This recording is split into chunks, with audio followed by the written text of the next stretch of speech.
Pour ne rien manquer, abonnez-vous maintenant. On va revenir au vrai problème. Eh bien, qu'est-ce qui se passe? Eh bien, apparemment, et pas seulement apparemment, les parents sont inquiets. Ils sont inquiets. Ah oui, ils sont inquiets de l'enseignement, de ce qui se passe et tout.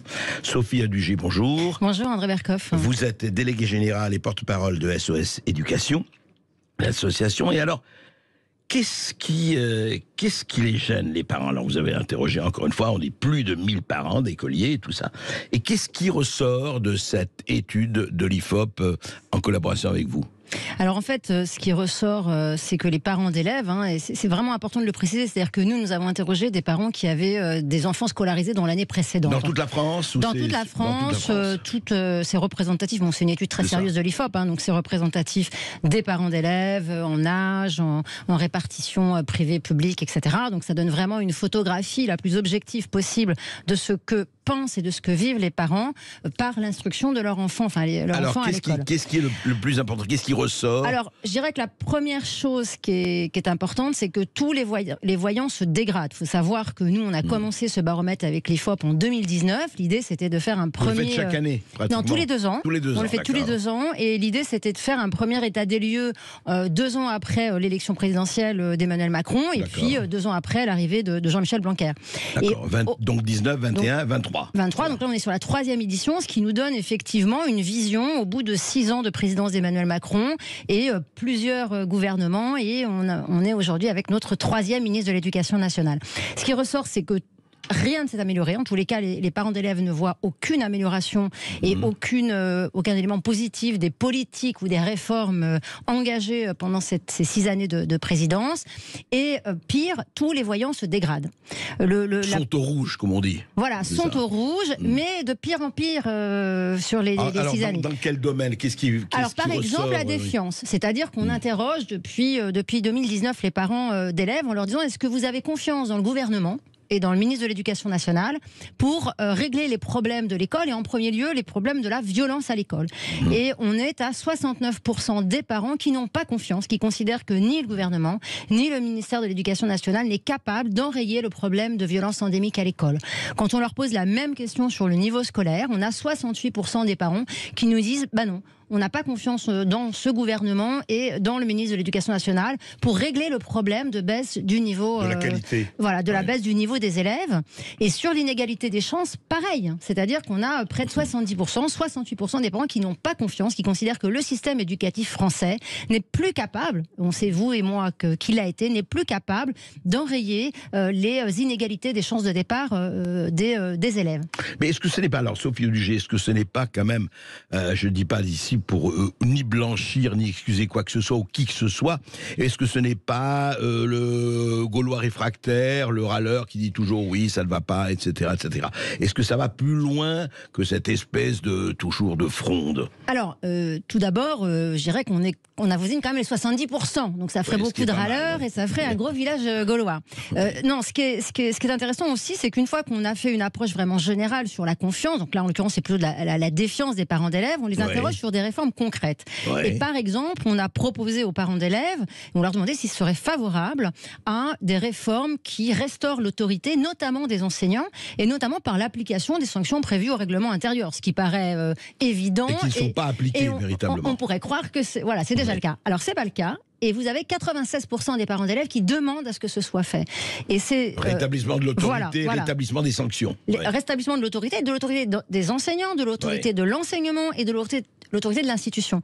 Et cette valeur, on est presque à 100%. On pourrait même se demander qui sont les 4% qui ne sont pas d'accord. Mais c'est surtout, ce qui est intéressant, c'est que c'est complètement transpartisan. C'est-à-dire que quelle que soit la proximité, gauche, droite, absolument, etc. absolument. Et de la même manière, les parents demandent à ce qu'on rétablisse le redoublement, notamment au collège, quand l'enfant n'a pas du tout le niveau pour passer en classe supérieure. On sait aujourd'hui qu'on fait passer les enfants d'une classe sur l'autre alors qu'ils n'ont pas acquis ce qu'ils devaient acquérir, et du coup ça les met plus en difficulté que ça les aide. Et puis on a également 92% des parents qui demandent à responsabiliser les parents des enfants qui commettent des délits ou des infractions dans l'école, et à responsabiliser les enfants, c'est-à-dire qu'ils soient sanctionnés par des travaux d'intérêt général. À côté de ça, on a également interrogé les parents sur leur perception sur la qualité des enseignements. Est-ce qu'ils sont satisfaits des enseignements? Et là, pareil, ça s'effondre d'année en année. Et on constate qu'il n'y a aujourd'hui que 52% des parents qui sont satisfaits des enseignements au collège. Enfin, une majorité quand même. Très légère, mais enfin... Voilà, mais 52%, ça veut dire que le collège, pour la moitié des parents, ne correspond pas. Et ça, si vous voulez, ce qui est important, c'est que c'est pas nouveau.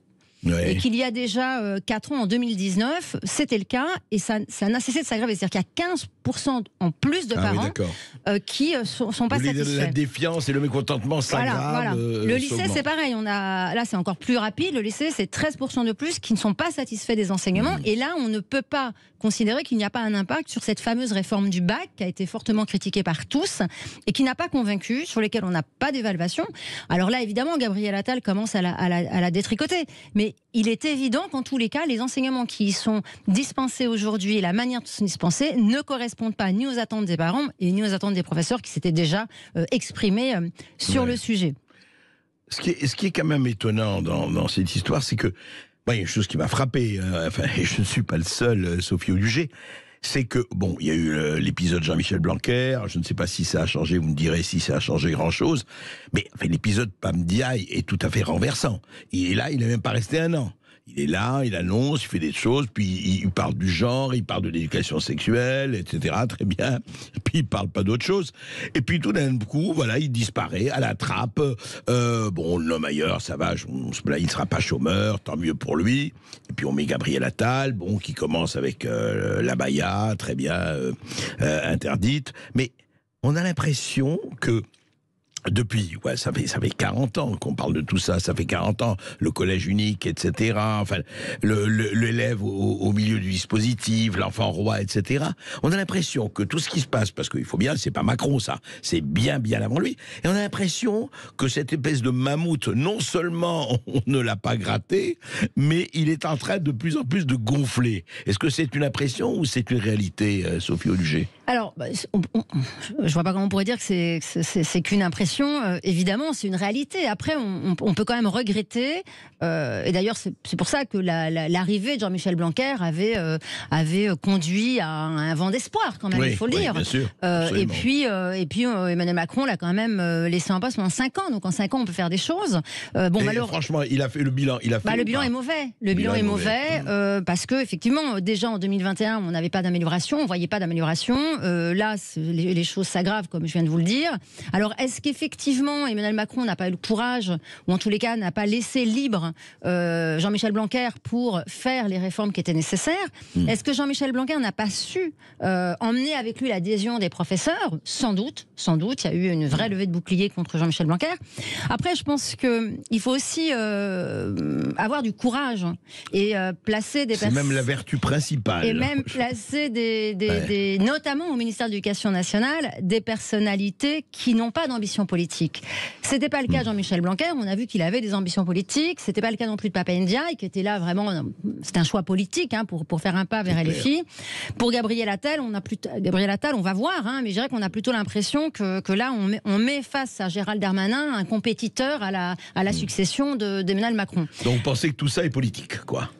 Tout apparaît l'effondrement comme de l'école, si c'était politique. L'effondrement de l'école aujourd'hui est un échec à la fois politique des pédagogistes qui ont massacré l'instruction française, considérant qu'elle n'émancipait pas, et c'est devenu aujourd'hui un échec politique global, puisque tous les politiques ont fait de l'école un enjeu politique sans d'ailleurs jamais vraiment proposer de programme.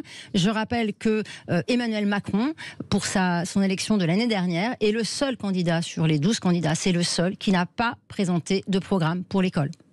Donc aujourd'hui, vous avez raison, on voit un ministre qui succède à un autre, mais quel est le projet d'Emmanuel Macron pour l'école? Personne ne le connaît. On avance au jour le jour, d'annonce en annonce, mais de politique globale, engagée, précise, il n'y en a pas. Et juste Sophie Auluger, est-ce qu'il y a eu quelqu'un, des autorités, des institutions, des associations, mais je parle qui ont pignon sur rue, qui se sont opposés à un moment donné au pédagogisme? Ou est-ce que ça a été accepté comme une espèce de doxa, d'idée, mais oui, le pédagogisme, et on a vu effectivement les résultats? Alors, SOS Éducation, dès le départ, s'est opposé au pédagogisme. SOS Éducation est en 2001. Je sais que vous avez été on a été très actifs. Certains professeurs ont essayé.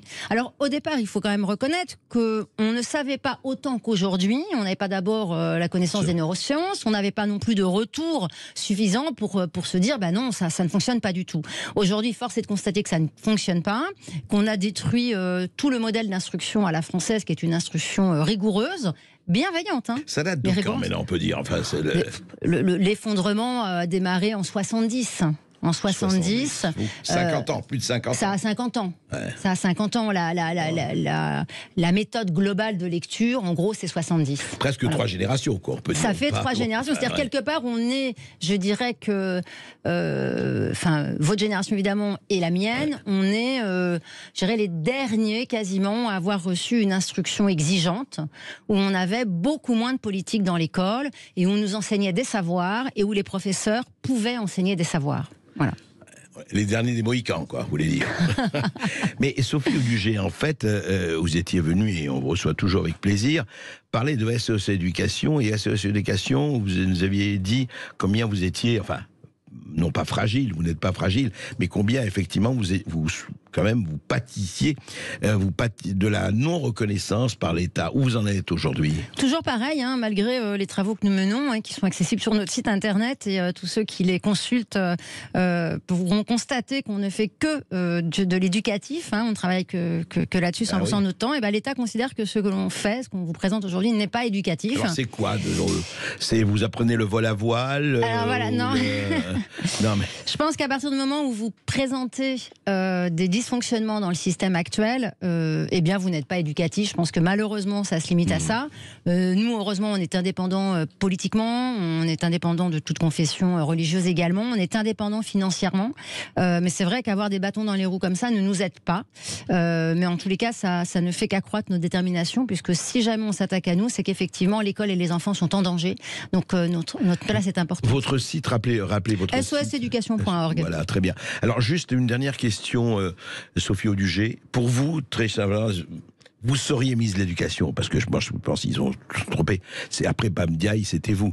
C'est clair. Non, mais quelle serait... Il n'y a pas une mesure, je ne vais pas jouer à la mesure, la première, mais quel serait le socle auquel il faut s'attaquer tout de suite, etc., pour pas que ça continue, cette espèce d'effondrement, comme vous dites, de la confiance, effondrement de la reconnaissance et du contentement. Qu'est-ce qui est le plus, aujourd'hui, je dirais, le plus important, le plus urgent?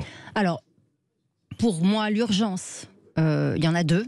C'est instruire et protéger. Je pense qu'aujourd'hui, l'intégralité des moyens financiers et humains de l'éducation nationale devrait être concentrée à servir ces 2 objectifs-là. Une instruction de qualité bienveillante, mais de qualité et exigeante. C'est comme ça que fait progresser les enfants, et c'est le plus beau cadeau qu'on peut faire aux enfants des milieux qui sont les plus défavorisés. Oui. Et puis garantir la sécurité de tous, des enfants, des professeurs. Parce que la violence aussi, on le sait. Alors on a fait un zoom, on a fait un focus cette année, puisqu'on a tous été totalement bouleversés par le suicide de l'INSEE. Et on a voulu vraiment interroger les parents, et on a découvert... Et elle n'est pas la seule, il y a eu tellement il y en a beaucoup. Puis absolument, on sait très bien que cette violence endémique qui est à l'extérieur de l'école entre dans l'école et qu'elle se propage. Et vous avez fait un zoom là-dessus. On a fait un zoom là-dessus, on était assez sidérés. On a un parent sur 2 dont l'enfant a été victime d'un acte de violence dans l'année en cours. Un parent sur 2. Un parent sur 2, et c'est plus de 2 sur 3 enfants en réseau d'éducation prioritaire, avec des données très alarmantes, notamment sur les agressions sexuelles, où c'est 9% des enfants... Et au collège, oui, bien sûr. Donc là, c'est le grand défi qu'aura relevé Gabriel Attal. Et je le redis, on ne peut pas apprendre dans un environnement où on n'est pas en sécurité. Donc la priorité, c'est de retrouver la sécurité dans l'établissement scolaire et d'instruire. Il n'y en a pas d'autre. Ces 2-là, c'est tout. Et vous voyez, en fait, votre label, votre appellation est plus que jamais d'actualité. Parce que si on parle d'éducation, c'est le moment où jamais de crier SOS. Merci. Merci à vous. On revient dans un instant. Longtemps, hein, vous les femmes, et notre écharpe, mais oui, non, mais là, on n'est plus du tout dans cette période, cher Julio. Non, on n'est plus du tout dans cette période. Là, quand un collectif féministe met des banderoles quelque part, et surtout quand sa porte-parole, Alice Cordier, interpelle Gérald Darmanin. D'ailleurs, écoutez, ça s'est passé donc ce week-end à la braderie où le ministre de l'Intérieur effectuait un passage. Écoutez. Du coup, je suis Alice Cordier, présidente du collectif Némésis, on dénonce les violences faites aux femmes. Et tout l'été, on a eu une question sur l'immigration. Tout l'été, il y a eu des viols par des migrants issus de l'immigration. Du coup, on se demande où est-ce que ça en est la non-application des UQTR, par exemple. Cette politique, c'est pas une... Vous êtes là pour parler aux Français, non? Les Français aussi se demandent où on en est aux questions des viols. Alice Cordier, bonjour. Bonjour, monsieur Berkoff. Bonjour, Alice Cordier. Alors, dites-moi quand même, franchement, c'est un peu incongru. Vous interpellez un ministre de l'Intérieur en train de se balader dans la merveilleuse braderie, la grande braderie de Lille, et puis vous lui dites, voilà, je suis Alice Cordier du collectif Némésis. Mais vous savez, il a entendu parler de vous. Vous croyez vraiment qu'il allait vous répondre ? Ah bah écoutez, moi je suis une Française comme une autre, donc je me demandais, en voyant notre ministre de l'Intérieur passer par là, s'il pouvait me répondre, parce qu'en tant que Française et en tant que porte-parole aussi d'un certain nombre de femmes, on sait que pendant tout l'été, on a eu des viols et des agressions sexuelles à répétition, très souvent, très fréquemment, par des personnes issues de l'immigration qui étaient sous OQTF. C'est des cas fréquents qu'on retrouve et qu'on en a vu d'ailleurs l'illustration cet été. Donc moi, je me suis permise devant l'urgence de cette situation et en me disant que j'imagine que notre ministre de l'Intérieur met cette situation au premier plan, la situation des violences faites aux femmes. Je me suis permise de l'interpeller, sachant qu'il est là pour faire un petit peu campagne aussi, je pense. Et puis, il est là aussi pour parler aux Français. Il était très content, d'ailleurs, jusque-là, de répondre aux questions des autres Français qui l'interpellaient. Donc, je me suis dit que j'avais toutes mes chances. Oui, ben, on a vu la suite, effectivement, circuler et rien à voir. Mais dites-moi, alors, il y a eu effectivement les deux banderoles. Alors, deux banderoles, l'une sur la façade de l'hôtel Carlton de Lille, l'hôtel très connu pour un certain nombre d'exploits que nous ne citerons pas ici. Et vous avez mis lecture salafiste dans les lycées de votre ville. Vous sentez-vous en sécurité à la braderie de Lille? Mais pourquoi, vraiment, Alice Cordier, pourquoi lier toujours est-ce que la sécurité, ça vient vraiment des lectures salafistes? Est-ce que les prédations et les viols viennent directement des lectures salafistes? Parce que on vous reproche ça quelquefois en disant oui, mais c'est toujours, vous avez toujours le même, je dirais, le même adversaire. Est-ce que c'est vraiment la causalité est totale au point où vous le dites? Non, alors au sein de notre association, on va dénoncer toutes les violences, qu'elles soient faites par des hommes issus de l'immigration, mais aussi par des natifs, des locaux. La seule différence, si vous voulez, entre un homme issu de l'immigration ou un local, c'est que le local, on ne peut pas le renvoyer chez lui, première chose. Ouais. Puis la deuxième chose que l'on remarque de façon très fréquente, c'est qu'il y a quand même, très souvent dans les personnes qui sont arrêtées, une culture qui va justifier leurs gestes, qui va justifier aussi le fait qu'ils ne vont pas du tout considérer les femmes occidentales comme notre culture le permet, à savoir avec un respect des corps, avec un respect de notre liberté. Et donc, ça pousse à des gestes, ça pousse à des comportements déviants qui sont parfois même validés par leur religion. Donc nous, quand on dénonce le salafisme, on dénonce la vision de la femme propagée par le salafisme et qui nous arrive parfois dans... Et sachant, Alice Cordier, que vous êtes d'accord, enfin j'espère avec ça, c'est que ils sont pas, la grande majorité n'est pas salafiste et la majorité, en tout cas, n'attaque pas systématiquement, sinon on en serait déjà à des statistiques beaucoup plus, hélas, beaucoup plus fortes que cela. Je veux dire, vous ne généralisez pas, j'espère. On ne généralise pas. Maintenant, nous, on fait des constats neutres et nous, tous les divers que nous, on récupère de cet été et qu'on récupère depuis maintenant 4 ans d'existence, ils sont implacables. Ce qui se passe dans la rue, c'est quotidiennement le fait de personnes issues de l'immigration et qui sont liées à une autre culture et donc à une autre religion que la nôtre, qui véhicule des valeurs qui sont je pense, contraires à notre vision de la femme. Alors maintenant, oui, allez-y, je vous en prie. On n'est pas dans la généralisation, nous on est dans le constat pur et simple. Après, si demain les statistiques sont mises en place un peu plus précis, peut-être qu'on aura une meilleure vue sur ce qui se passe vraiment. Alors, on verra, oui, tout ça, les statistiques ethniques, comme chacun sait, sont interdites en France. Mais revenons alors à ça, qui a aussi étonné un peu beaucoup de monde, enfin, tout moi. C'est que, bon, vous faites des banderoles, puis deux banderoles, et puis vous êtes mis en garde à vue. Alors, garde à vue pour deux banderoles et pour avoir interpellé un ministre, ça paraît bizarre. Qu'est-ce qui s'est vraiment passé? Pourquoi? Qu'est-ce qui s'est passé? Pourquoi on vous a mis en garde à vue, en fait? Alors, nous, on a été interpellés à la suite de la banderole du Carlton. Il s'avère qu'il y a une femme notamment interpellée qui n'était pas du tout liée à cette histoire, mais c'est un autre problème. Et nous, on a été interpellés, donc, sortant du Carlton, par la police qui nous a littéralement sauté dessus. Et il s'avère qu'en fait, le commissaire de police aurait reçu des ordres là-dessus ou aurait pris en main la chose suite à la première banderole qu'il y avait eu dans la matinée et suite aussi à là où vous disiez l'île devient Saint-Denis, la première banderole, c'était ça?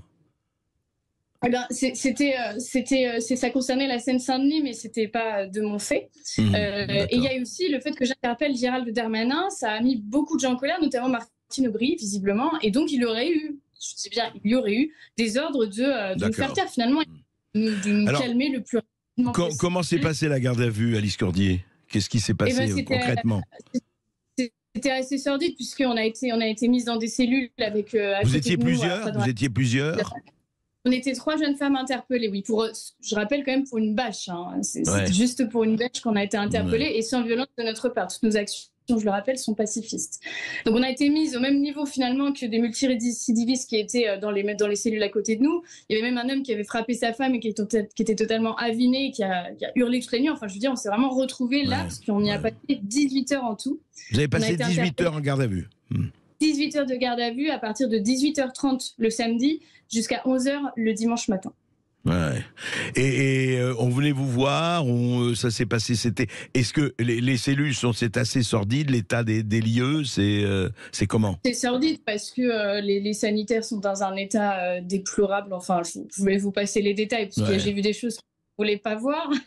Et de toute façon, voilà, les conditions, ne serait-ce que la nourriture, enfin je veux dire, c'est vraiment...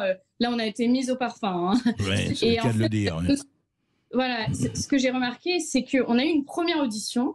On nous a expliqué que ça allait aller très vite, que de toute façon, c'était pas très grave, que si on reconnaissait les faits, de toute façon, il n'y aurait pas de problème. Moi, de toute façon, j'apparais sur tous les réseaux sociaux, on m'a vu apparaître en train de dérouler cette banderole. Donc, pour ce qui était de nier les faits, quand même, j'aurais eu l'envie, ça aurait été compliqué.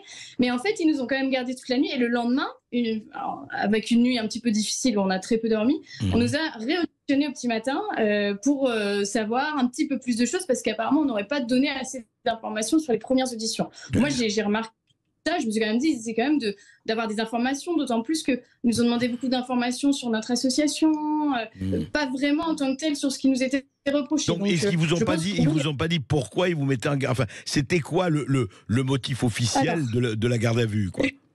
Le motif officiel, il y en avait 2. La première, c'est incitation à la haine, alors que je vous le rappelle, nous, la banderole que j'ai déployée avait écrit on dénonçait le salafisme. Il me semble que c'est un combat que la France mène contre le salafisme, donc je vois pas pourquoi j'aurais pas le droit, moi, de le mener. C'est la première chose. Il faut savoir que tous nos slogans sont faits à l'aide d'avocats qui vérifient la légalité de ce que nous disons. Donc, je sais que de toute façon... Donc ça, c'était le premier motif, oui. Et le second? Et le deuxième motif, ça a été mise en danger de la vie d'autrui, parce qu'on aurait accroché une banderole à une fenêtre. Je rappelle quand même que Lille, aujourd'hui, en termes d'insécurité, a explosé et égalise la ville de Saint-Denis. Il me semble que Lille est la première en termes de violence conjugale, que les vols dans la rue ont explosé, que les agressions gratuites ont explosé. Je crois que c'est une augmentation de 33%, mais ça a vérifié. Lille, dans le dernier classement, n'a vraiment pas le beau rôle. Donc, en termes de mise en danger de la vie d'autrui, je ne pense pas que c'était nous qui étions vraiment les premières. Et puis, dérouler une banderole mettant en danger la vie d'autrui, oui, à moins qu'elle soit bardée de plomb et cachant des kalachnikovs, oui, ça paraît un peu bizarre. Mais enfin... Tout à fait. Et puis, de toute façon, là, nous, on est des habitués, je veux dire, des actions de terrain. Donc, on sait prendre les précautions. Et puis, une banderole comme ça n'allait pas tomber, on comptait l'enlever. Et enfin voilà, je pense qu'il y a eu une petite exagération. Donc on se rend bien compte que cette garde à vue ne marche pas, ne tient pas. Et on se demande même, je ne vous le cache pas, s'il n'y a pas un motif politique derrière. Est-ce que le fait que j'ai interpellé Darmanin le matin n'a pas joué là-dessus? C'est une vraie question que je me pose. Et vous allez donner suite? Vous allez vous porter plainte ou pas du tout? Est-ce que vous allez, oui, voilà, donner suite à ce qui s'est passé? C'est une question qu'on se pose. D'abord, on se demande s'il y a une enquête qui va découler de cette garde à vue, puisqu'en fait, nous, on est ressortis avec, sans savoir vraiment à quelle sauce on allait être mangé finalement. Donc, il se peut que demain, je reçoive une demande pour encore des auditions, pour qu'une enquête est en cours, qu'il y ait un jugement. Auquel cas, je ne suis pas. Mais on n'a pas porté plainte contre vous, là, dans cette affaire. Le Carlton a porté plainte contre nous, mais je ne sais pas sur quel motif. Et de toute façon, le membre du personnel du Carlton ayant été un peu violent avec nous, je suis vraiment pas inquiète sur les résultats de tout cela. Comme je vous dis, nos actions sont faites et vraiment organisées pour pas avoir de problème, pour pas gêner les gens. On est là pour interpeller, on est là pour susciter le débat, pour que les Lillois, dans l'occurrence, se rendent compte de ce qui peut se passer dans leur ville. Nous ne sommes absolument pas là pour être violentes ou pour embêter qui que ce soit, bien sûr. Écoutez, en tout cas, Némésis, je sais que vous n'allez pas vous arrêter là, ça c'est clair, et on continuera à vous recevoir et à parler avec vous. À très bientôt. Merci. Merci beaucoup Alice Cordier. Je rappelle que vous êtes porte-parole du collectif Némésis. Restez bien avec nous sur Sud Radio, puisque dans un instant... Une merveilleuse chanson, mais il n'est pas le seul. Hein. Il n'est pas le seul, mais attention, mais dans les cigarettes, ça, quand il l'a chanté, c'était encore à 5 € le paquet, ou 6 € le paquet. Jacques Higelin, paix à son âme. Eh bien, Elisabeth Borne, aujourd'hui, elle veut interdire.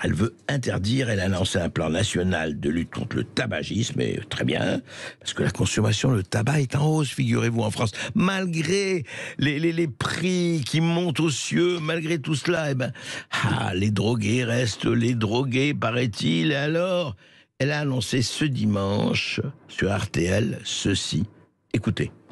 Ne prévoit pas d'augmenter la fiscalité sur le tabac l'an prochain. Ça ne veut pas dire qu'on n'est pas très vigilant sur la consommation du tabac. Vous savez qu'elle est repartie à la hausse. On présentera prochainement un nouveau plan national de lutte contre le tabagisme, avec notamment l'interdiction des cigarettes électroniques jetables, les fameux puffs, qui donnent des mauvaises habitudes aux jeunes. Et donc, on veut interdire ces cigarettes électroniques jetables. Voilà. Le puff, c'est mauvais. Le puff. Dégueulasse, le puff. Cigarettes électroniques jetables, les jeunes, ça va pas du tout. Oui, mais. Et les cigarettes électroniques non jetables, celles qui poussent à vapoter. Vous savez, beaucoup de gens, vous les voyez dans les cafés, dans la rue, un peu partout, qui vapotent. Et même la première ministre, c'est une très grande vapoteuse. Voilà. Alors elle dit, oui, vous comprenez, ces cigarettes jetables, oui, c'est électronique, oui, c'est moins nocif effectivement que le tabac, mais ça donne de mauvaises habitudes, c'est pas bien. Les puffs, c'est pas bien, on ne veut plus des puffs. Les puffs, c'est pour les poufs, on n'en veut plus d'Elisabeth. Mais Elisabeth... Chère Madame le Premier ministre ou la Première ministre, que ne donnez-vous l'exemple ?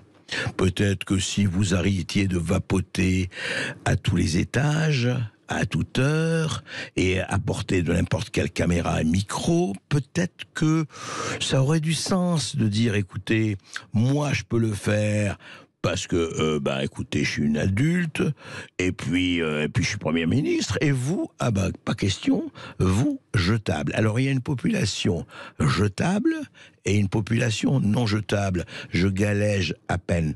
Vous savez, Madame le Premier ministre, le plus important, surtout quand on occupe un poste comme le vôtre, et quand on est une politique, eh bien, on donne l'exemple. C'est tout simple. Bonne puff. Il y a de l'eau dans le gaz entre le jazz et la Java, mais là, il y a du gaz dans l'eau entre l'Europe et la Russie. Vous vous rappelez, ça restera immortel, Bruno Le Maire, quand il a dilaté l'information en nous disant « Nous allons mettre à genoux l'économie russe ». Eh bien, vous savez ce qui se passe alors du point de vue de la position de la génuflexion ? Eh bien, les pays de l'Union européenne, aujourd'hui, je parle en 2023, dépendent encore du gaz russe dans sa version liquéfiée. Oui, le fameux gaz liquéfié russe. Eh bien, je vais vous dire, les pays de l'Union européenne ont accru cette année leur achat de gaz naturel liquéfié en provenance de Russie. Malgré la guerre en Ukraine, malgré les sanctions et l'embargo, le soi-disant l'embargo contre le régime de Vladimir Poutine, le pays de Vladimir Poutine, eh bien, je vais vous dire, pendant la guerre, évidemment, le business continue plus que jamais. Alors, en milliards d'euros jusqu'au 27 août 2023, qui sont les principaux importateurs d'énergie fossile russe cette année? Alors, évidemment, en premier, c'est la Chine, entre le charbon, le gaz et le pétrole. Mais ensuite, vous entendez les cris martiaux d'Ursula von der Leyen, vous entendez Josep Borrell, vous entendez Emmanuel Macron, vous entendez les Anglais. Mais oui, ces salauds de Russes, partons en guerre, en tout cas partons dans l'embargo contre eux, nous les aurons, nous leur ferons les poches et nous les obligerons à mendier effectivement leur pardon. Eh bien, l'Union européenne a importé en milliards d'euros jusqu'au 27 août 2023, jusqu'à quelques jours, 20 milliards d'euros, même 21 milliards d'euros. Voilà, en l'état, ce qui se passe. Eh bien, l'Europe ne peut pas se passer du gaz naturel liquéfié russe. Certes, ils ont réduit de 40% à 15%, mais les 15% sont toujours là. Voilà. Et ben voilà. Donc, impossible de retour à l'heure normale. Pour le moment, les stocks sont remplis, mais c'est très simple. 22 millions de mètres cubes de gaz achetés, de gaz naturel liquéfié achetés par les pays de l'Union européenne entre janvier et juillet 2023. Contre 15 millions au cours de la même période en 2021, c'est-à-dire de 2021 à 2023, on est passé à 40% de plus. Vous voyez, surtout l'Espagne et la Belgique, paraît-il, mais nous aussi, la France. Alors, on a réduit nos achats. Le volume était de 2 millions de mètres cubes en 21, 4,5 pour le moment en 2023. Certes, mais voilà, c'est toujours là. Alors c'est très intéressant, vous voyez. D'un côté on dit embargo, etc. Mais attention, qu'est-ce que vous voulez? Les durs et les terrifiants pépins de la réalité. Et je ne parlerai pas, pour finir, vous savez, l'Allemagne, eh bien la Russie exporte 334% d'engrais moins chers en plus vers l'Allemagne en 2023. Eh oui, c'est devenu très cher. Qu'est-ce que vous voulez? Les temps sont difficiles. Ben alors arrêtez de parler, arrêtez de raconter n'importe quoi. Très très joli, Pascal Général, c'est bien ça. Très joli. Eh bien oui, on a reçu Sophie Audugé il y a encore quelques minutes. Vous avez écouté la déléguée générale de SOS Éducation. Il disait, qui rapportait l'étude de l'IFOP, qui disait oui mais les parents ils sont pas très contents, et je dirais même qu'ils ne sont pas contents du tout de ce qui se passe actuellement. Alors on a assisté à la polémique de l'abaya, voilà, Gabriel Attal qui l'interdit, et puis tout le problème avec est-ce islamophobe, pas islamophobe, enfin voilà, ça revient depuis 20 ans, ça revient depuis un certain épisode de Creil que les moins de 20 ans ne peuvent pas connaître, Creil 1989, enfin. Eh bien, Éric Ciotti, lui, qui est effectivement député LR et patron des LR, d'ailleurs, est député des Alpes-Maritimes, eh ben, lui, il dit, comme Louis Alliot, le maire de Perpignan, il dit, il est temps de généraliser. Eh ben quoi? Le retour de l'uniforme. Eh oui, l'uniforme, ça a joué, vous savez, ça a joué énormément en France. Pendant des décennies, c'était pas obligatoire, mais c'était très pratiqué. Eh ben voilà ce que dit Éric Ciotti. Est-ce qu'on peut écouter Éric Ciotti? Ah oui, c'est un papier. Pardon, je croyais que c'était un sonore, mais c'est un papier. Voilà ce que dit Éric Ciotti.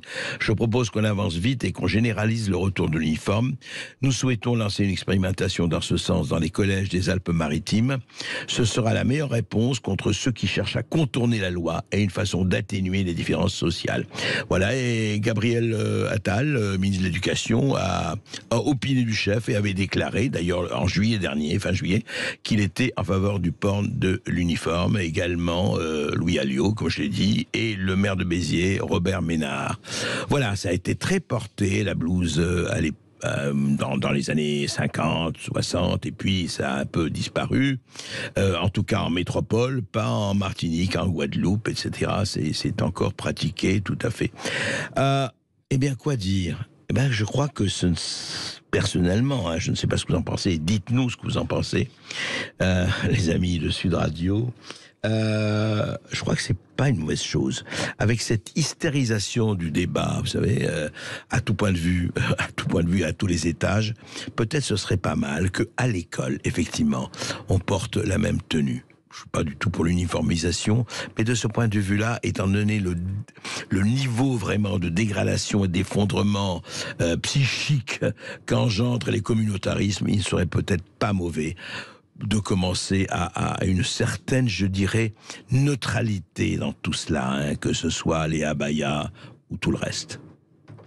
Et puis, restez bien avec nous. Pour le face-à-face, André Berkoff accueille Jean-Jacques Marie, historien spécialiste de l'URSS et auteur de ce livre, La collaboration Staline-Hitler. C'est aux éditions Talendier. Et oui, encore un livre, mais vous savez que nous aimons ça ici, qui ne va pas dans le sens du courant, qui ne va pas dans le sens des idées reçues, qui ne va pas surtout dans le sens de la doxa. Encore qu'on va justement discuter avec Jean-Jacques Marie. Vous êtes historien, vous êtes professeur. On a parlé juste avant des blouses et de l'uniforme. Et surtout, vous êtes russophone. Je dois dire que j'ai été assez impressionné depuis 1967, votre premier livre sur Staline, 1967. Et puis vous avez écrit sur Trotsky, sur Marx, sur Khrouchtchev, sur Lénine, sur Beria, évidemment, le culte de la personnalité, enfin tout ça, les Russes blancs, la période des Russes blancs, enfin vous avez vraiment creusé cela. Et là, vous sortez avec un livre choc, je dois dire. Et vous n'y allez pas de ma mort. D'abord, votre titre déjà, la collaboration Staline-Hitler. Vous savez très bien de quelle charge est le mot collaboration depuis un certain 1940-1944. Et vous commencez votre livre, et je dois dire que c'est très intéressant d'en parler. Vous parlez de, je vous cite, c'est vraiment la première page de votre livre. Hitler a invité Staline à signer avec lui un accord conjoncturel, un pacte de non-agression qui lui permet d'attaquer la Pologne. Nous sommes le 22 août 1939 et Staline lui adresse la réponse suivante. Je vous remercie de votre lettre. J'espère que l'accord germano-soviétique de non-agression sera un tournant vers une sérieuse amélioration des relations politiques entre nos pays. Les peuples de nos pays ont besoin de relations pacifiques entre eux. L'accord du gouvernement allemand pour signer un pacte de non-agression constituera la base permettant de liquider la tension politique et d'instaurer la paix et la collaboration, écrit Staline, entre nos pays. C'est vraiment le mot collaboration qui est utilisé par Staline dans sa lettre. Ah, tout à fait, il n'y a strictement pas le moindre doute, c'est bien le mot collaboration. En russe, c'est satruditchestvo, ça veut dire collaboration.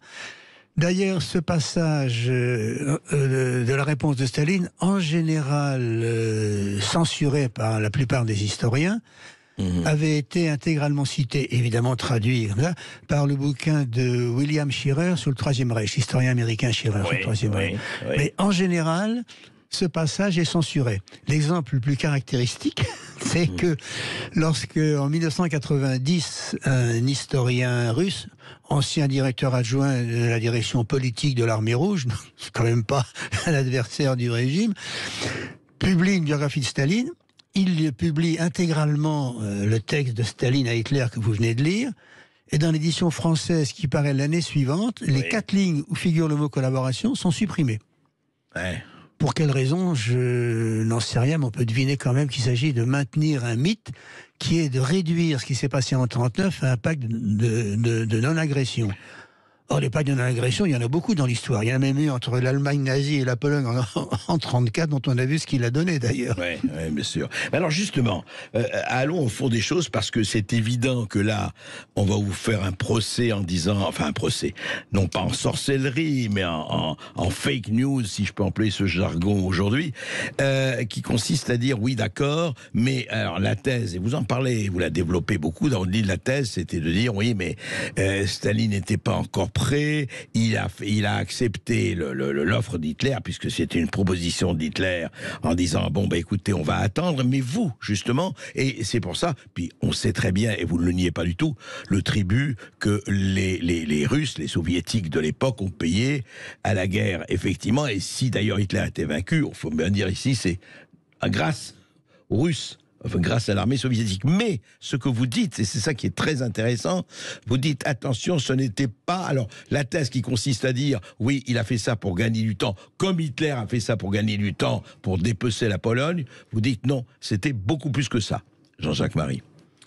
Oui, manifestement, quand on voit ce qui suit, c'était beaucoup plus que ça.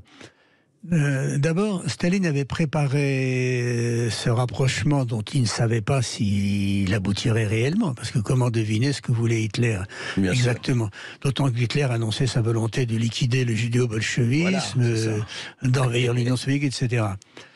Mais alors pourquoi Staline a préparé ça et comment, oui. Alors pourquoi à mon avis, il y a deux raisons. La première, c'est qu'il veut effectivement retarder le plus possible une guerre dont il sent sans doute qu'il ne pourra pas absolument l'éviter. Mais deuxièmement, parce qu'il espère parvenir à un accord sur un certain nombre de points avec l'Allemagne nazie. Entre autres, un accord pour repousser le plus loin possible vers l'ouest les frontières de l'Union soviétique. Car la collaboration avec Hitler va se traduire d'abord par le fait que les nazis ne bougeront pas quand Staline va attaquer la Finlande le 1er décembre 1939 pour repousser les frontières au nord de Leningrad de plus de 20 km. Aucune réaction des nazis, là. Rien. Aucune réaction des nazis. Ben, ils sont engagés dans une coopération, une collaboration. Bon, deuxièmement, l'accord avec Hitler va aboutir à la mise à l'invasion en réalité des trois pays baltes, Estonie, Lettonie, Lituanie, qui avaient jadis appartenu à l'Empire russe, service russe bien entendu.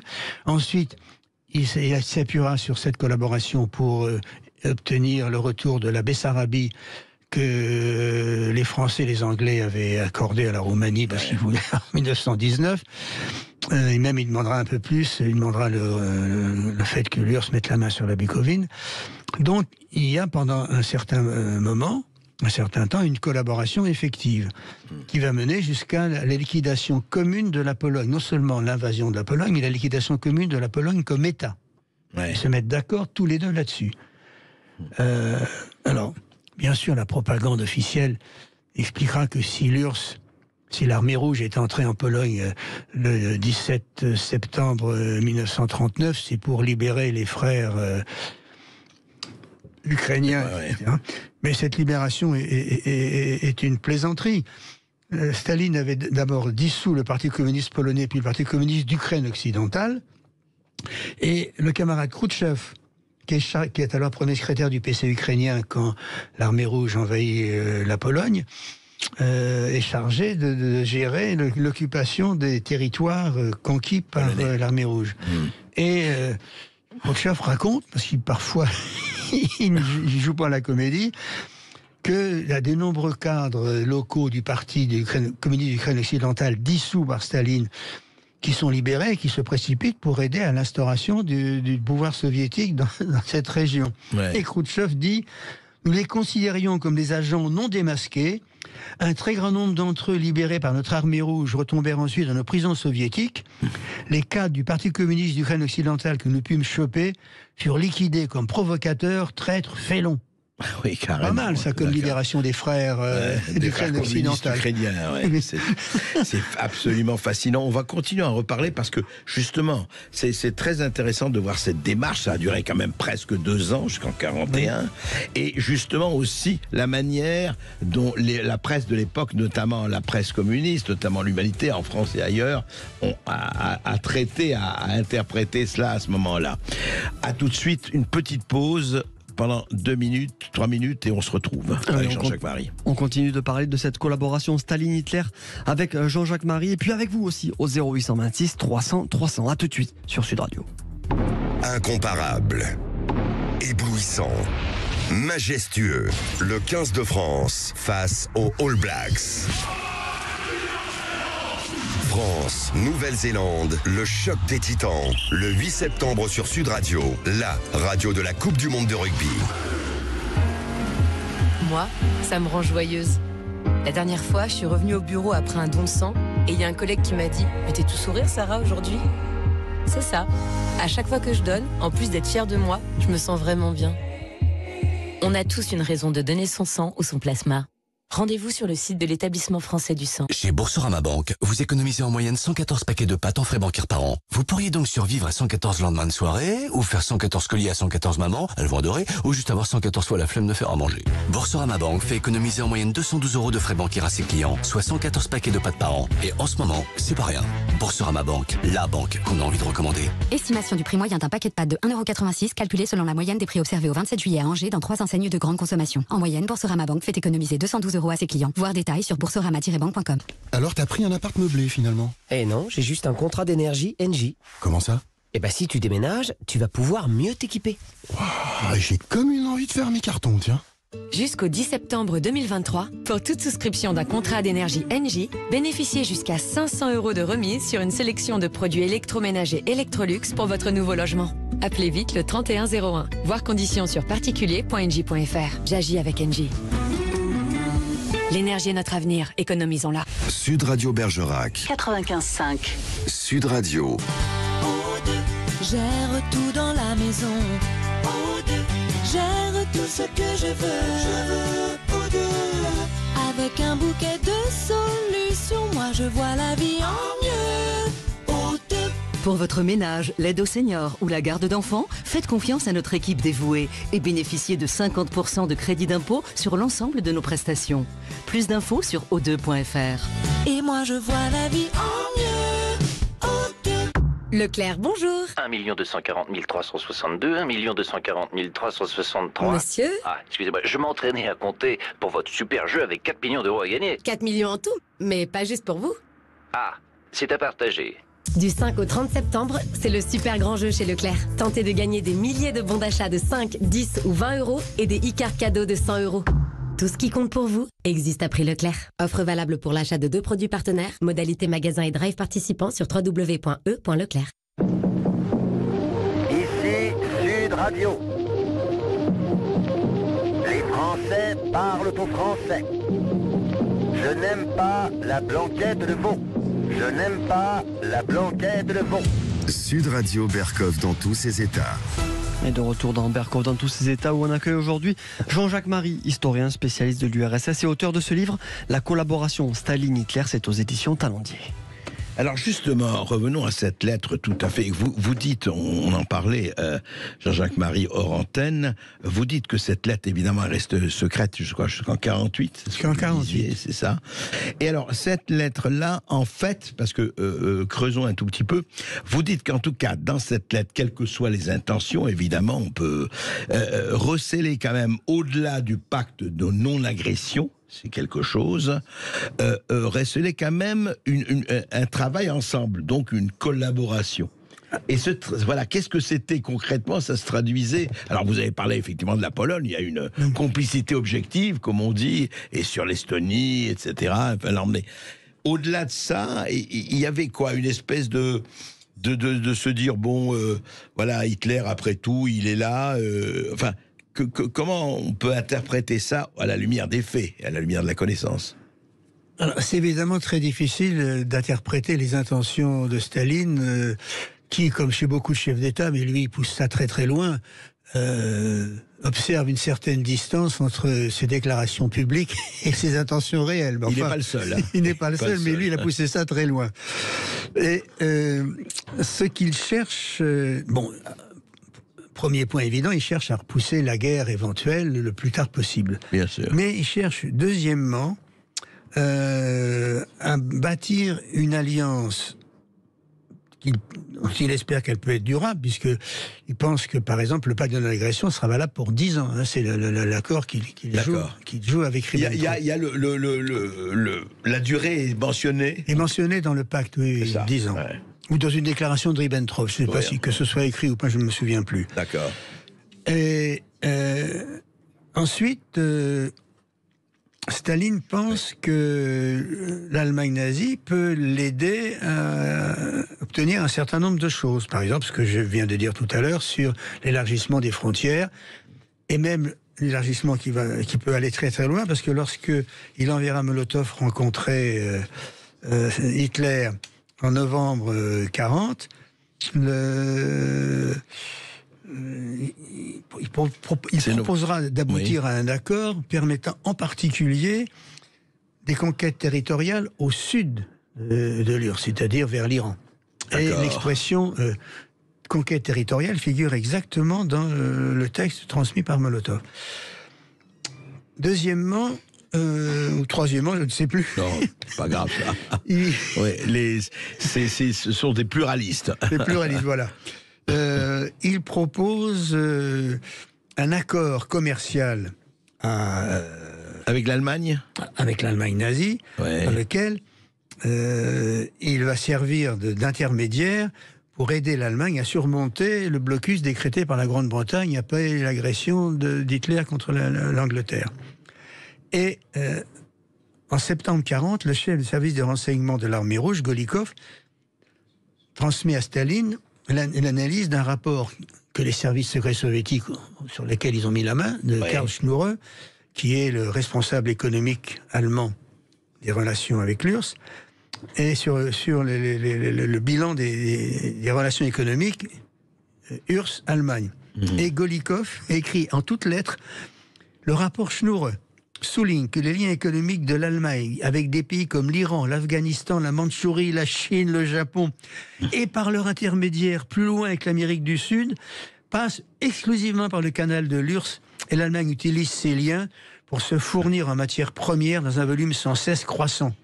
Intéressant. Voilà les félicitations que le représentant d'Hitler adresse Hitler lui-même d'ailleurs, sur les rapports avec Staline. Par exemple, vous avez bien fait de faire un accord, regardez. Voilà, regardez ce que ça donne. C'est la prospérité. Alors, et d'ailleurs, l'URSS va même jusqu'à revendre à l'Allemagne une partie du zinc et du caoutchouc qu'elle achète en Angleterre, et une partie du coton qu'elle achète aux États-Unis. Donc c'est vraiment un partenaire commercial qui est à un certain moment indispensable à Hitler. Qu'est-ce que ça rapporte à l'URSS ? Ça rapporte un certain nombre de... Et Staline espère que ça va lui rapporter la fourniture par l'Allemagne nazie d'un certain nombre de plans d'armement, de matériel d'armement. Mais là, Hitler va le rouler dans la farine. Par exemple, quand il lui faut... je pensais que l'Allemagne allait fournir... Ah oui, il parle quand même, je te donne, tu me donnes. Oui, oui, bien sûr. Sauf que, par exemple, Hitler s'engage à lui fournir un sous-marin allemand... Sauf qu'il fournit un jour le sous-marin allemand, mais il manque 2 tourelles. Alors, n'ayant jamais exercé dans un sous-marin, j'ai fait mon service dans l'infanterie, je ne sais pas à quoi servent les tourelles, mais je suppose que c'est important dans un sous-marin. Bon. Et viendra le moment où Hitler pensera qu'il n'a plus besoin de cette collaboration, et c'est lui donc qui ira vers la rupture. D'abord parce que l'impérialisme allemand a besoin de conquérir l'Ukraine, la Russie, sans compter les inspirations, génocidaires de Staline, pour qui les Ukrainiens et les Russes c'était lapins. Donc qu'est-ce qu'on fait des lapins ? On les cuit, hein. on les tue, on les cuit. Mais alors dites-moi, en fait, c'est intéressant parce que ils avaient en commun, c'est disait Winston Churchill, leurs arrière-pensées, puisque chacun savait au fond ce qu'était l'autre, même Hitler. Mais comment alors justement, il y a dans votre livre un passage formidable, parce que on pense toujours à aujourd'hui, comparaison n'est évidemment pas raison. Comment la presse, par exemple, communiste ou pro-soviétique de l'époque, que ce soit en France ou en Europe, a traité ce pacte? Ils en parlaient, ils n'en parlaient pas, parce qu'à l'époque, on était en plein, c'était le Front populaire, en France en tout cas, etc. Et je me rappelle, on a vu le journal L'Humanité qui accueillait en disant, voilà, les peuples allemands et russes et européens et français devraient marcher la main dans la main contre ce capitalisme assoiffeur de sang, etc. Comment ça a été pris En général, la signature du pacte, je le répète, que personne ne connaissait la proposition de collaboration faite par Staline à Hitler. La signature du pacte a suscité une grande émotion dans les partis communistes divers. J'imagine, pacte. Ah oui. La Russie et l'Allemagne. Ah oui, ils avaient été formés pendant des années à la propagande antifasciste, même si un petit élément aurait pu attirer l'attention de certains d'entre eux, c'est qu'en août 1936, la revue du Parti communiste italien, évidemment en exil à Moscou, publie un appel à l'unité avec les fascistes de la vieille garde et de la jeune garde pour réaliser ensemble le programme fasciste de 1919, qui est un programme de liberté, etc., etc. Ils ont publié ça. Ça a été publié alors dans une revue qui est évidemment à diffusion massive, puisque c'est une revue. Mais d'accord. C'est quand même. Enfin, disons, c'était quand même... Il y a eu un signe. Et il y a eu ça, je crois que dans l'humanité aussi, en France, il y a eu peut-être pas des appels, mais enfin en disant, voilà, main dans la main, non, il n'y a pas eu ça. Peuples allemands. Je me rappelle pas. Non, mais oui. Vous savez, accueillir le soldat allemand, etc. Ah oui, mais alors, en 1940, oui. En 1940, l'occupation, oui. Enfin, au début. Hein. Au début, il y a eu quelques formules, mais le Parti communiste français a bénéficié du fait que Daladier, ancien membre du Front populaire, a dissous le PCF. Ah bah oui, il l'a dissous. Donc le PCF était, disons, réduit à une expression publique extrêmement limitée. Avec en même temps des conseils donnés par l'Internationale communiste, enfin par Dimitrov, qui faisait uniquement ce que lui dictait Staline, bien entendu, d'essayer de parvenir à des rapports amicaux avec les Allemands, et par exemple, invitant les cadres communistes, c'est-à-dire les maires, les adjoints aux maires, etc., qui avaient été virés par le gouvernement Daladier, à ressortir de l'ombre pour occuper la place qui devait être la leur. Le résultat, d'ailleurs, il y avait eu des négociations pour la reparution de l'humanité engagées avec... pendant l'occupation. Oui, au début, en 1939. Et ces cadres qui ont accepté d'obéir à ces recommandations ont été évidemment arrêtés par les Allemands, même s'il y a eu une petite hésitation pendant 15 jours pour savoir, par Otto Abetz, pour savoir si on ne pouvait pas passer une sorte d'accord avec eux. Mais c'était évidemment... ça n'a pas duré, bien sûr. Ça ne pouvait pas durer. Mais alors justement, à l'époque, l'URSS était là, c'était évidemment la tour de garde, le phare, etc. Au fond, juste un mot pour terminer avec ça, on va passer à beaucoup de choses à voir, mais ça a été donc ce pacte, on ne savait pas effectivement les clauses secrètes ni la lettre, etc.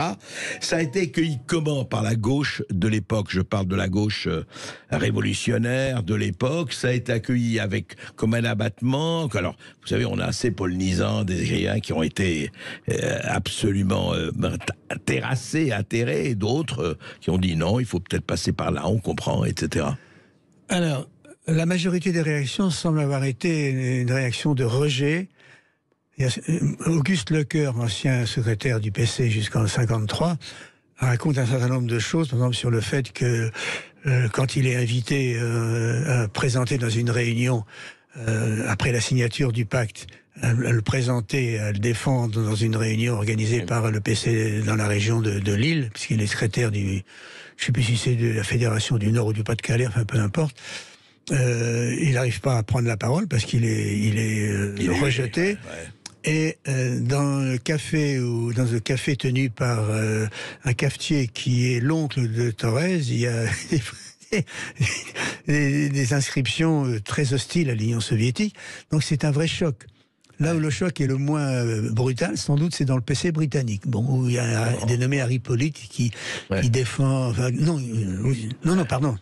Excusez-moi, le plus brutal, car Harry Pollitt condamne le pacte de façon assez vigoureuse pendant 3 mois. Mais il ne paiera pas ça de sa vie, lui.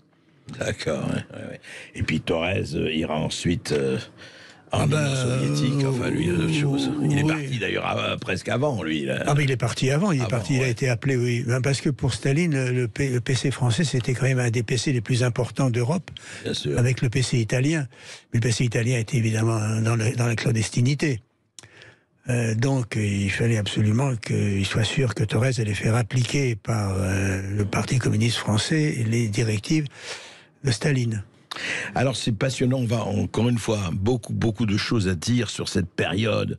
C'est quand toutes les périodes, troubles, opaques, grises, avec cette espèce de...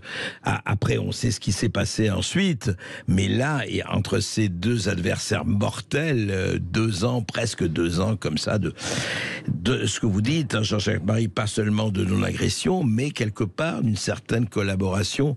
On va continuer à en parler après cette pause. Et on continue de parler de cette histoire dans l'histoire avec Jean-Jacques Marie et puis avec vous au 0826 300 300. Vous nous appelez, vous posez vos questions. 0826 300 300. Sud Radio Berkov dans tous ses états, midi 14h. André Berkov. Tout savoir sur l'avance immédiate de crédit d'impôt avec Academia. Avec l'avance immédiate de crédit d'impôt, les cours particuliers à domicile proposés par Academia n'ont jamais été aussi accessibles. Comme en témoigne Benoît, le papa de Léo. Eh bien, d'abord, on a pris un étudiant pour aider Léo en maths. C'était pas cher, mais on n'a pas constaté de progrès. Alors, on a choisi Academia pour un accompagnement de qualité. Et ça marche, pour le même prix en plus. Alors Philippe Colléon, vous êtes président d'Academia.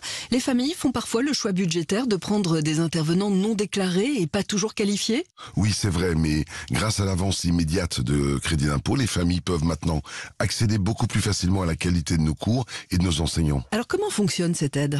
Bien, c'est très simple. Dès cette rentrée, vous ne payez plus que 50% du prix et l'État prend en charge l'autre moitié. En plus, Academia s'occupe de tout et c'est sans engagement.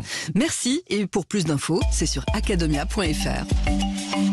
Crédit d'impôt de 50% dans les conditions posées par l'article 199 sex des du CGI. Eden Auto fête aussi l'été avec son festival Eden Auto Occasion. Un concert de remise, jusqu'à 1000 € sur une sélection de véhicules d'occasion toutes marques. Le festival Eden Auto Occasion, un florilège de réductions dans toutes vos concessions du réseau Eden Auto. Offre réservée aux particuliers, valable jusqu'au 30 septembre. Voir conditions sur edenauto.com. Pensez à covoiturer. À vos marques avec Total Energy. Total Energy est sponsor officiel de la Coupe du Monde de Rugby France 2023. Pourquoi cet engagement dans le sport ? On vous dit tout dans un instant. Sud Radio Apt. 95.3.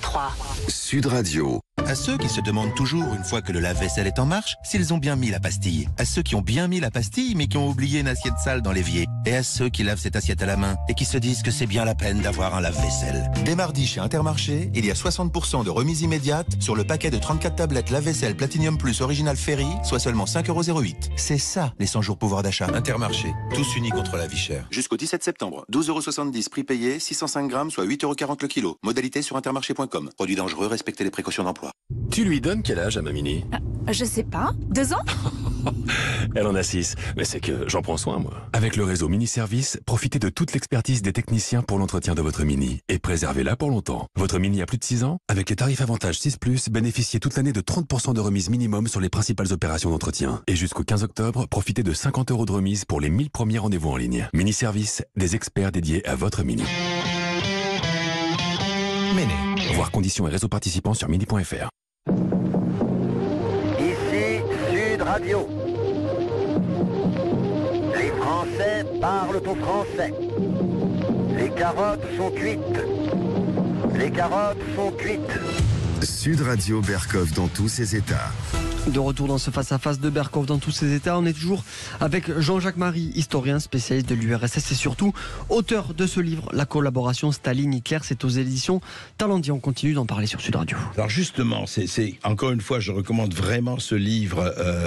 Lisez-le, La collaboration Staline-Hitler. Jean-Jacques Marie vraiment connaît à fond son sujet et c'est absolument fascinant parce que au-delà effectivement de nos choix, de nos dilections, etc., il y a quelque chose qui s'est passé. Mais Jean-Jacques Marie, on rappelle, on disait ça. On disait que, enfin, je disais que Sardou a fait, si les ricains n'étaient pas là, on serait tous en Germanie. Mais il faut quand même rappeler, pour les gens quand même qui ont tendance à l'oubli ou à l'ignorance, que si les Ruskov n'étaient pas là, on serait encore plus en Germanie. Quand même, la Russie a payé, l'URSS a payé un très lourd tribut à convaincre les nazis. Ça, c'est l'armée rouge qui a battu la Wehrmacht.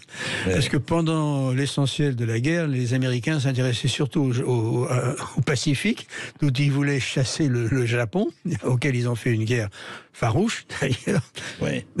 C'est à partir du moment où Hitler a attaqué l'URSS le 22 juin 1941. Il a d'abord remporté une victoire apparemment écrasante, parce que jusqu'au dernier jour, Staline a refusé de croire les rapports de ses propres services annonçant l'attaque. Il n'y croyait pas. Il n'y croyait pas. Et je vais vous donner, il y a quelque chose qui est très frappant. Ouais. Le chef du NKVD, Beria. La police secrète russe, le fameux Beria. Le fameux Lavrenti Beria. Oui. Le 21 juin 1941, donc la veille de l'agression nazie, envoie un rapport à Staline dans lequel il lui dit qu'il reçoit des fausses informations de cadres de renseignement soviétiques dont il donne les noms. Et il dit par exemple, Pavel Dekhanozov, qui est l'ambassadeur soviétique à Berlin, continue à me bombarder de désinformations sur une prétendue agression de l'URSS préparée par Hitler. Il m'a informé que cette agression aurait lieu demain. Ensuite, il attaque le général-major Toupikov, attaché militaire à Berlin. Ce général stupide affirme que 3 groupes d'armées de la Wehrmacht vont attaquer en direction de Moscou, Leningrad et Kiev, ce qui est exactement ce qui se passera d'ailleurs, Moscou, Leningrad et Kiev. Elle vous dit la veille de l'attaque. La veille, le 21 juin au soir. Et il stigmatise un lieutenant-colonel qui ment aussi en affirmant qu'Hitler a concentré 160 divisions contre nous. Et il termine, mais moi et mes hommes, Yossi Vissarionovitch, nous nous rappelons fermement votre sagace prévision, Hitler ne nous attaquera pas en 1941. Ne nous attaquera pas en 1941. Ouais.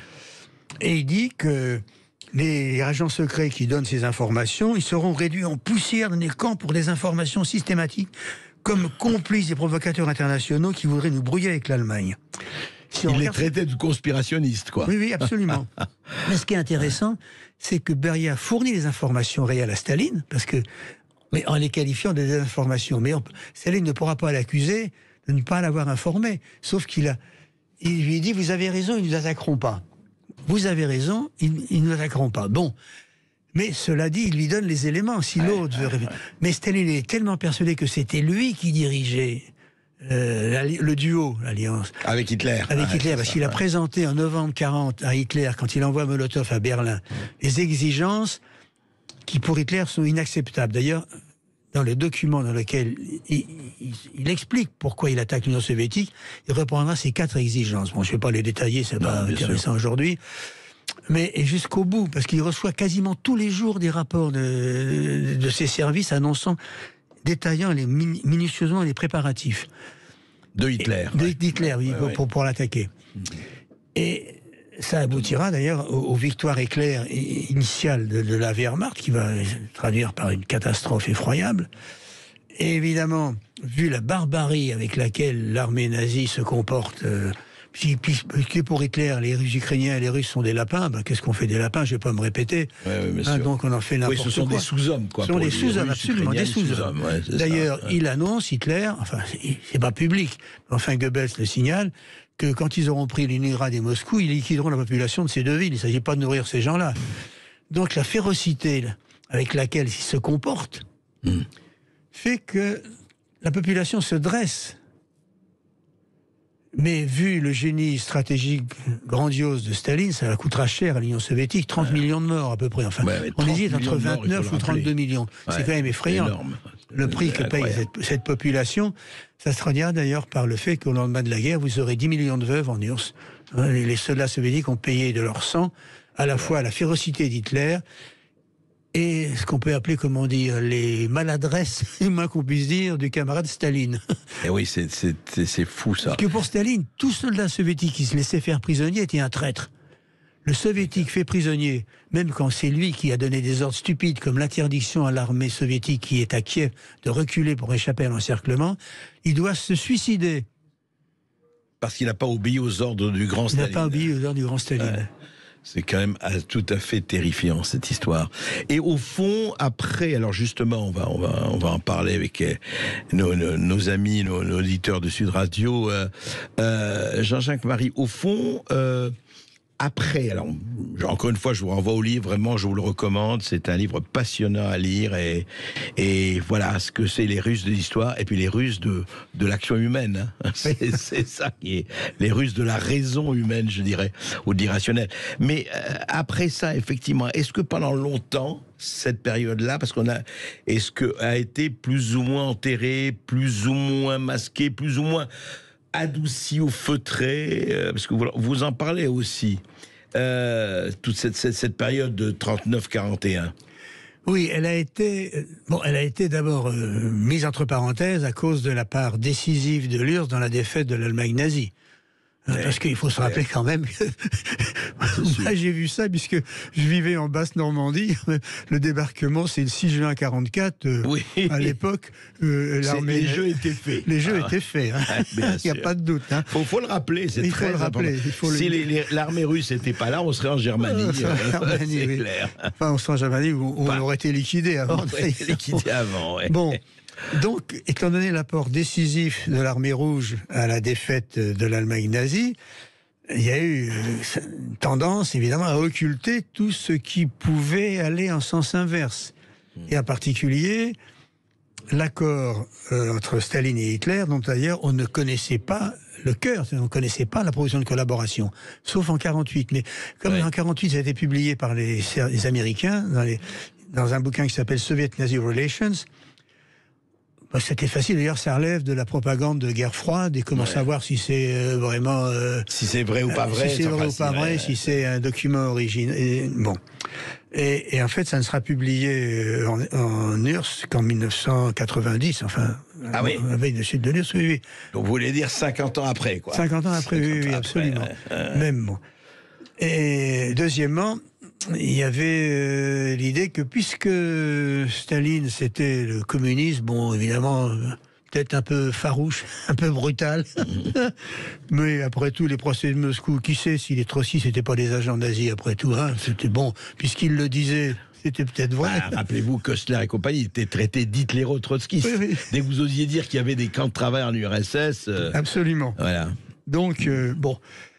Et ensuite, il faut comprendre que quand vous avez une sorte de version qui s'impose dans l'histoire, il est très difficile de l'effacer. Par exemple, malgré les révélations sur le Goulag, tout ça, l'idée que Staline était...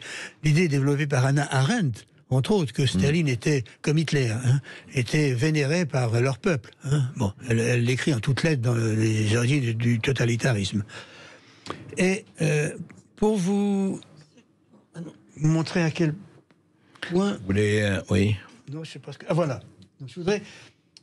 Cette légende, elle est restée à tel point, par exemple, un historien, pourtant ancien membre de la Ligue communiste révolutionnaire, qui s'appelait Enzo Traverso, qui est prof de... Vous mettez-vous près du micro, ça alors. Pardon, oui. Ouais. Un historien qui s'appelle Enzo Traverso. Je dis simplement aux auditeurs que Jean-Jacques Marie cherchait un document, voilà. Voilà, Enzo Traverso, et qui est prof maintenant aux États-Unis, a publié un livre sur le totalitarisme en 2000, dans lequel il évoque le charisme de Staline. Il avait peut-être, non. Enfin, est-ce que le peuple russe à l'époque, vous avez très bien suivi ça. Honnêtement, alors vous avez raconté ceux qui étaient, mais est-ce que le peuple dans son, je dirais dans sa majorité quand même, avait gardé quand même l'affection ou la vénération pour le grand Staline? Je vais vous donner deux exemples. Ouais. Toujours difficile de savoir ce que pense un peuple de 140 millions. Bien sûr. Bien sûr. Non, mais je dirais ce qu'on peut en savoir. Ce qu'on peut en savoir, mais quel soviétique peut dire ce qu'il pense dans l'URSS de Staline? Ou n'importe quoi. Un mot prononcé de travers peut vous emmener au camp, d'où vous ne reviendrez pas forcément. Mais il y a quelque chose qui est très frappant. Excusez-moi de faire de la publicité, mais après tout, on vit dans un univers... J'ai publié il y a 2 ans un bouquin qui s'appelle « Des gamins contre Staline », où je cite des documents écrits par des gamins ou des étudiants. Documents, c'est-à-dire des tracts écrits à la main. Parce que quiconque a une machine à écrire en URSS est fiché. Hein, il est fiché. Bon. Mais d'une extrême violence contre Staline. Et ils sont immédiatement arrêtés parce qu'il y a la trouille de la police politique que ces documents, pourtant très violents, soient distribués dans les manifestations, et donc ils ne sont pas du tout sûrs que les manifestants vont cogner les mômes, etc. D'accord. Je vais vous lire 2 de ces tracts.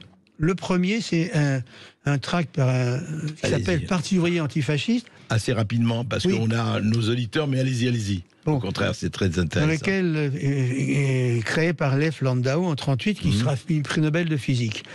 Ouais. Son document, ils veulent distribuer ça dans la manifestation. C'est en quelle année ça? 38. Ils veulent distribuer ça dans la manifestation du 1er mai. D'accord. La clique de Staline, écrivent-ils, a effectué un coup d'État fasciste Dans sa haine furieuse du véritable socialiste, Staline a égalé Hitler et Mussolini. Et leur tract appelle ceux qui vont le lire à engager une lutte décisive contre le fascisme hitlérien, stalinien et hitlérien. Ouais, et en avril 1944, des mômes âgés de 11 à 13 ans collent à Saratov une vingtaine de tracts, 25 tracts manuscrits, dans lesquels ils écrivent « L'URSS, la création de Lénine a été transformée en empire fasciste de Joseph Ier. Camarades, dressez-vous pour le combat, et anéantissez la bête sauvage Hitler et ensuite renversez Staline. » Et là aussi, le NKVD veut les arrêter avant qu'ils distribuent le tract. Et la peur de la police politique est tellement importante qu'en 1948, Beria envoie une circulaire pour annoncer le fait qu'à Leningrad, un groupe dangereux a écrit des tracts qu'ils veulent distribuer dans la manifestation du 1er mai. Et ils disent, il envoie des renforts de Moscou au NKVD de Leningrad pour démanteler ce groupe qui se compose de 2 étudiants. Et ils sont arrêtés la veille de la manif, et évidemment, ils ont détruit les tracts. Si la population n'avait pas pu être sensible à ce genre de tracts, la police politique n'aurait pas été disons, aussi brutale et aussi paniquée. Ben oui. Mais c'est intéressant de montrer qu'effectivement, et après ça, il y a eu des gens qui ont commencé à comparer. Et puis il y a eu après Solzhenitsyn, etc. etc.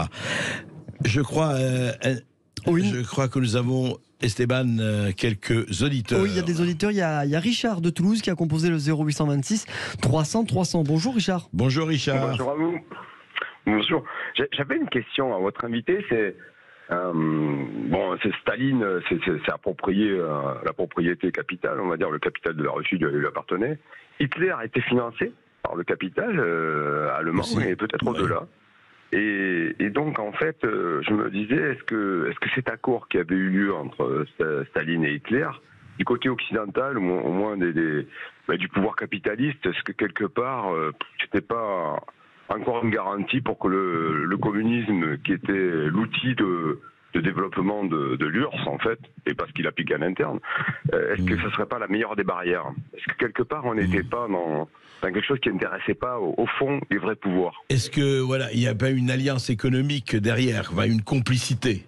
Une complicité où au moins, on dit on laisse faire, parce que finalement, ça va geler ce front. Et puis ça va mettre de l'ordre. Ça va mettre de l'ordre. Voilà. Ouais.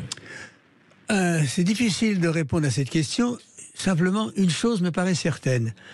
Si la caste nazie est une caste pillarde qui laisse la propriété privée exister, la bourgeoisie allemande existe toujours, etc. En revanche, la caste pillarde de l'URSS, qu'on appelle traditionnellement la bureaucratie, elle n'a pas avec les rapports de propriété les mêmes types de rapports qu'en Allemagne nazie. La preuve est qu'elle paye la richesse du pays le plus qu'elle peut, et en même temps elle se cache. Il faut que son activité pillarde soit pas connue, soit dissimulée, pas seulement pour des raisons idéologiques, mais parce que ça pourrait provoquer dans la population des réactions. Par exemple, il y a des règles très strictes, mais orales. Ouais. Un bureaucrate de tel rang ne peut pas faire construire un appartement de plus de temps. Un secrétaire régional peut aller jusqu'à... C'est surveillé. C'est surveillé étroitement. D'accord. Et les privilèges sont dissimulés, alors que ceux des nazis éclatent partout. C'était intéressant. Esteban? On va se retrouver dans quelques instants, puisque nous aurons Guy qui a composé le 0826 300 300. Et si, comme lui, vous voulez nous poser une question, vous appelez 0826 300 300. À tout de suite. Sud Radio Berkov dans tous ses états. Appelez maintenant pour réagir 0826 300 300.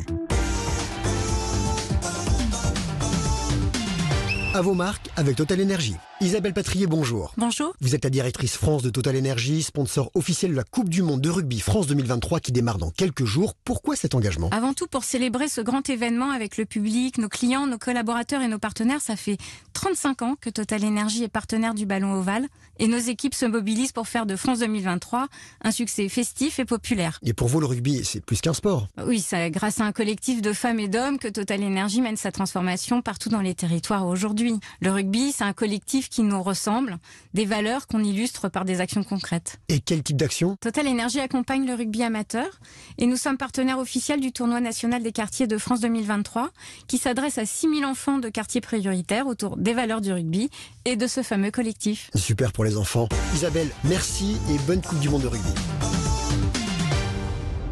L'énergie est notre avenir. Économisons-la. Et vous, Antoine, pourquoi avoir choisi Verisure? Parce qu'on fait pas forcément attention au passage dans son immeuble. Résultat, mon voisin du dessus s'est fait cambrioler le mois dernier. Ça m'a clairement décidé à installer une alarme Verisure. Maintenant, je suis tranquille. Enfin presque. On a tous une bonne raison de s'équiper. Rendez-vous sur verisure.fr pour bénéficier des frais d'installation offerts. Un service opéré par Verisure, société agréée CNAPS. À tous ceux qui cherchent un vin sec, minéral, ou alors plutôt charpenté, un peu fruité aussi, et pas cher. C'est bien aussi pas cher. Dès mardi et jusqu'au 24 septembre, c'est la foire au vin chez Intermarché. Vous ferez forcément un bon choix parmi les grands vins et les petites trouvailles, toujours au meilleur prix. En plus, on vous offre jusqu'à 15% en avantage carte des 100 € d'achat. Et c'est aussi au drive et en livraison. Intermarché, tous unis contre la vie chère. Valable sur une sélection de produits. Modalité sur intermarché.com. Pour votre santé, attention à l'abus d'alcool. Sud Radio Libourne. 106. Sud Radio. Lorsqu'Hélène ouvrit son colis Amazon, elle eut des papillons dans le ventre. Ce double compartiment, ces 8 modes de cuisson, c'était la friteuse sans huile de ses rêves. À un prix si bas qu'elle ne put résister. Ça mérite bien 5 étoiles. Des super produits et des super prix. Découvrez nos super offres dès maintenant sur Amazon. Et vous, Antoine, pourquoi avoir choisi Verisure? Parce qu'on fait pas forcément attention au passage dans son immeuble. Résultat, mon voisin du dessus s'est fait cambrioler le mois dernier. Ça m'a clairement décidé à installer une alarme Verisure. Maintenant, je suis tranquille. Enfin presque. Confiez votre sécurité à Verisure, le numéro 1 français, élu produit de l'année 2023. Rendez-vous sur verisure.fr pour un devis gratuit. Un service opéré par Verisure, société agréée CNAPS. Leclerc, bonjour. Les enfants, vous ne bougez pas. Oui, pardon. Vous faites bien des promotions sur les lessives? Tout à fait. Du 5 au 16 septembre. Merci. Ok les enfants, c'est bon. Vous pouvez aller vous rouler dans l'herbe. Non, doucement. Du 5 au 16 septembre, pendant l'opération des super pouvoirs d'achat, la boîte de capsules d'Ariel Pods 24 lavages avec 40% de réduction est à 8,69 €. Tout ce qui compte pour vous existe à prix Leclerc. Voir modalité, magasin et drive participants sur www.e.leclerc. Produits dangereux, respectez les précautions d'emploi. Ici Sud Radio. Les Français parlent au français. Je n'aime pas la blanquette de veau. Je n'aime pas la blanquette de veau. Sud Radio Bercoff dans tous ses états. Et toujours avec Jean-Jacques Marie dans Bercoff dans tous ses états et avec Guy de Bergerac qui a composé le 0826 300 300. Bonjour Guy. Bonjour Guy. Oui, bonjour. Oui, j'appelais parce que c'est pour rendre hommage à 2 députés de Dordogne qui, quand le pacte a été signé, ont renvoyé 2 députés communistes de Dordogne qui ont renvoyé leur carte au secrétaire du Parti communiste qui s'appelait à cette époque-là Jacques Duclos. Voilà. Donc c'est pour dire quand même qu'il y a eu des gens qui étaient clairvoyants et qui étaient... C'est très bien de le rappeler, oui. Oui, qui étaient complètement... et puis pour dire ensuite que... Alors c'est vrai que la résistance en Dordogne a commencé plus avec des gens comme les de la Bardonnie qui étaient plutôt confrérie Notre-Dame, donc des gens, des Maurassiens, des choses comme ça, mais ensuite on sait la part importante des communistes, les FTP de Dordogne. Mais c'est pour dire quand même qu'il y a eu 2 députés qui ont eu ce courage-là dès le début et qui ont vu clair et qui avaient leurs convictions et qui ont pris la responsabilité de leur engagement. Voilà. Vous faites très très bien de le rappeler parce que c'est très important de montrer que la conviction aussi elle joue et elle est là, elle est à l'acter, surtout aujourd'hui. Esteban, merci beaucoup Guy. Nous avons Christophe qui a composé le 0826 300 300. Christophe qui nous appelle d'Aix-en-Provence. Oui, bonjour Christophe. Bonjour à tous, bonjour Esteban. André, excellente rentrée. Hein. Merci. Rangez bien le cartable. On se félicite que vous avez retrouvé une demi-heure de plus, ce qui est très... moi, je me félicite.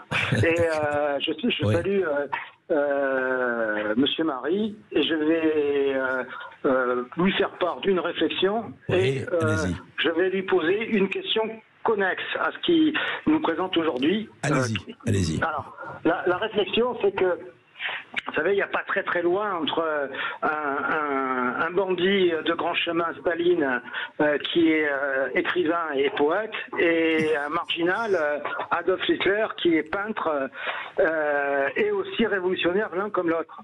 Donc je pense qu'il y a eu tout au moins pour le géorgien, il y a eu une fascination, et peut-être qu'il a vu en Adolf Hitler un genre de miroir réfléchissant, quoi. Et il se dit Hitler, qui est un révolutionnaire, parce que, vous savez, c'est une fausse barbe de nous raconter que c'est l'extrême droite. Hitler, c'est un mouvement socialiste national, mais il est socialiste révolutionnaire.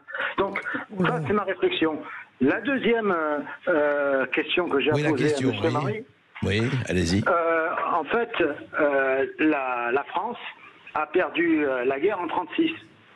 C'est-à-dire qu'il y a un axiome très important. La France, avec l'URSS ou la Russie, gagne la guerre. La France, sans la Russie, perd la guerre. En 1934, Barthou fait ce traité avec l'URSS d'assistance mutuelle. Il est ratifié par le Parlement français, mais l'état-major ne veut pas l'appliquer et la droite française ne veut surtout pas en entendre parler. Daladier, le ministre de la Défense de l'époque, pousse à la roue, et donc je pose la question à un spécialiste, le professeur. Est-ce que la France n'a pas perdu la guerre en 1936 avec l'épisode de la Rhénanie, par exemple? Voilà. Oui, je comprends. Non, mais là, oui, il y a beaucoup de choses et beaucoup de plans. Oui. Non, mais je voudrais revenir, effectivement, il y avait une possibilité, Jean-Jacques Marie, avec France, URSS, est-ce qu'il y avait, où la France comptait beaucoup moins, ou pas? D'abord, quand même, une petite rectification. Oui. Hitler n'est en rien révolutionnaire. La prise du pouvoir par les nazis, soutenue d'ailleurs à partir de 1932 par le grand capital allemand, absolument, les grands industriels et tout ça, ne touche absolument pas au régime de propriété. Les seuls capitalistes auxquels ils s'attaquent, bien entendu, c'est les juifs, parce qu'ils dressent la volonté de pillage des sections d'assaut vers les commerçants juifs ou les banquiers juifs, etc. Donc il n'y a rien de révolutionnaire, c'est profondément réactionnaire. C'est pourquoi la bourgeoisie allemande le soutient. Ensuite... concernant Staline, puisqu'il disait c'est un peu le miroir, oui, un peu réfléchissant. Alors... Hitler Staline écrivait d'ailleurs, je sais pas. Non, quand il était jeune, il a écrit une vingtaine de poèmes dont la valeur poétique, disons, est discutable. Enfin bon, c'est pas le problème. Comme les peintures de Hitler, d'ailleurs. Comme les peintures de Hitler. Bon, je ne pense pas qu'il y ait un miroir réfléchissant. Il y a simplement l'expression chez Staline en 1939 d'une crainte d'une alliance entre, d'un côté, l'Angleterre, la France et l'Allemagne nazie contre l'URSS. Alliance qui peut sembler possible, voire vraisemblable, après l'accord de Munich, où, dirigé par Chamberlain... Et Daladier. Mais surtout Chamberlain. Daladier ne fait qu'obéir à Chamberlain, en réalité, parce que la monarchie britannique et la bourgeoisie britannique est pour un accord avec Hitler. Ce qu'on cache aujourd'hui. Surtout quand on va recevoir le parasite Charles, je ne sais plus combien, là. Ouais. Ils sont pour, manifestement. Et donc, la crainte de Staline n'est pas stupide. Cela dit, la solution qu'il choisit, vers laquelle il s'oriente d'ailleurs dès mars 1939, quand il fait une ouverture à Hitler à son congrès, Hitler qui met 2-3 mois à la saisir, cette ouverture, enfin dans la mesure où on peut saisir une ouverture, je ne sais pas, en tout cas, va l'accepter. Mais ça correspond à un instinct à la fois d'autodéfense et l'idée que entre deux ennemis, à un moment, il faut choisir le moindre. Mais de là à passer à la collaboration, il y a un fossé. C'est la raison pour laquelle, d'ailleurs, Staline n'en parle pas à l'époque. Personne ne le sait. Et d'ailleurs, personne ne le sait. Sauf Hitler, à l'époque. Ouais. Et vous faites bien de le rappeler. C'est très intéressant, en tout cas, vraiment, encore une fois, la collaboration Staline-Hitler, vraiment à lire tranquillement, parce que l'histoire... l'histoire ne repasse jamais les plats. Si elle peut le repasser de façon très différente, ne l'oublions jamais. Merci beaucoup Jean-Jacques Marie d'avoir été avec nous. Je rappelle ce livre, La collaboration Staline-Hitler, c'est aux éditions Talendier. Tout de suite, vous avez rendez-vous